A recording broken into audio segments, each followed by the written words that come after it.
Hello बच्चों, let's see this question. This question says four identical thin rod, each of mass m and length L, forms a square frame. Moment of inertia of this frame about an axis through the center of square and perpendicular to its plane.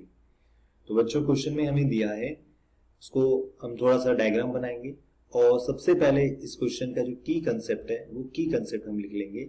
की concept of this question is parallel axis theorem of moment of inertia. Moment of inertia की दो theorems होती हैं बच्चों, एक perpendicular axis theorem और एक parallel axis theorem.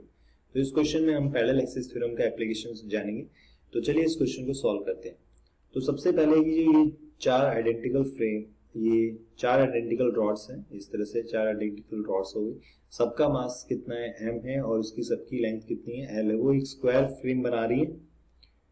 Okay, तो इसके बाद में पूछा क्या है, एक एक्सिस जो कि सेंटर ऑफ स्क्वायर से पास हो रही है और परपेंडिकुलर टू प्लेन है. तो ये वाली एक्सिस जो मैंने क्रॉस से बनाया हुआ है, क्रॉस मतलब कि वो परपेंडिकुलर है उससे, क्रॉस से वो एक्सिस पास हो रही है, यानी सेंटर से वो पास हो रही है और उसके प्लेन के परपेंडिकुलर भी है. राइट.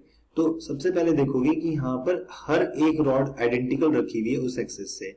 तो हम क्या करेंगे, जो टोटल मोमेंट ऑफ इनर्शिया आएगा वो आ जाएगा हमारे पास में, टोटल मोमेंट ऑफ इनर्शिया आ जाएगा हमारे पास में 4 time individual moment of inertia of a rod. हर एक का रॉड का moment of inertia I rod लिख दिया, उसको 4 टाइम कर देंगे क्योंकि चारों वो उसी एक्सिस के आइडेंटिकल रखी हुई है, सिमेट्रिकली रखी हुई है. हम इसको सॉल्व करने के लिए हम पैरेलल एक्सिस थ्योरम जानते हैं. तो पैरेलल एक्सिस थ्योरम के लिए कभी भी कोई भी, जैसे कोई रिजिड बॉडी है और उसका सेंटर ऑफ मास है ये, और हमें इस एक्सिस के अबाउट मोमेंट ऑफ इनर्शिया पूछ रहा है, तो हम क्या करेंगे, इस एक्सिस के अबाउट, जिस एक्सिस के अबाउट हमसे ये मोमेंट ऑफ इनर्शिया पूछा है, इसके पैरेलल एक एक्सिस लेंगे जो सेंटर ऑफ मास से पास हो रही हो. और सेंटर ऑफ मास से पास होने वाली इनफाइनाइट एक्सिस है, लेकिन हमें वो एक्सिस लेनी है जो इसके पैरेलल है. तो उस सेंटर ऑफ मास से पास होने वाली एक्सिस को और जो उसके पैरेलल है उसको बोल देते हैं आईसीएम, यानी सेंटर ऑफ मास से पास होने वाली एक्सिस के अबाउट मोमेंट ऑफ इनर्शिया. उसका मोमेंट ऑफ इनर्शिया आईसीएम, और इनके बीच की जो डिस्टेंस है वो हमें पता है डी है.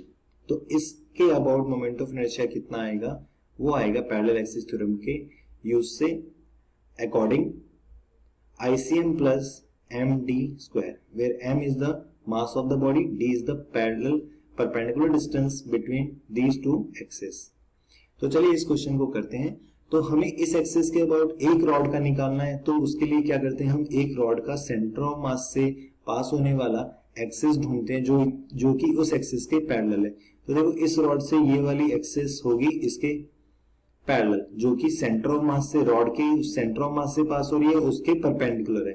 तो ये जो होगा वो हो जाएगा आईसीएम, और वो रॉड के लिए सेंटर ऑफ मास से पास हो रहा है और उसके परपेंडिकुलर है. तो उसका फॉर्मूला याद होता है हमें, रॉड का ml स्क्वायर बाई 12.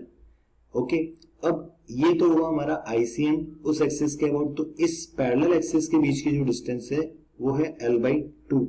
तो इस एक्सिस के अबाउट मोमेंट ऑफ इनर्शिया निकल आएगा हमारा एक रॉड का, वो आएगा ICM plus MD square. ICM कितना आया हमारे पास में, ml square by 12 plus D है हमारे पास में L/2 का होल स्क्वायर. तो देखो इसको सॉल्व करने पे हमें मिल जाएगा ml स्क्वायर बाई 12 और यहाँ पे ml स्क्वायर बाई 4. ऊपर नीचे 3 और 3 मल्टीप्लाई करोगे तो ये हमें दे देगा आंसर, हमारा आई रॉड आ जाएगा. कितना आ जाएगा, देखो ऊपर 4 और नीचे 12 कॉमन, तो ये आ जाएगा 1/3 ml स्क्वायर.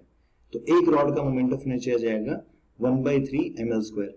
तो ऐसे चार रॉड आइडेंटिकल रखे हुए हैं, तो टोटल हमारा टोटल मोमेंट ऑफ इनर्शिया आ जाएगा 4 टाइम आई रॉड, और इससे आ जाएगा 4, एक रॉड का है ml स्क्वायर बाई 3, तो टोटल आ जाएगा 4/3 ml स्क्वायर. तो चलिए देखते हैं इसमें ऑप्शन हमारा मैच हो रहा है second option. So our correct answer will be 4/3 ml square, second option.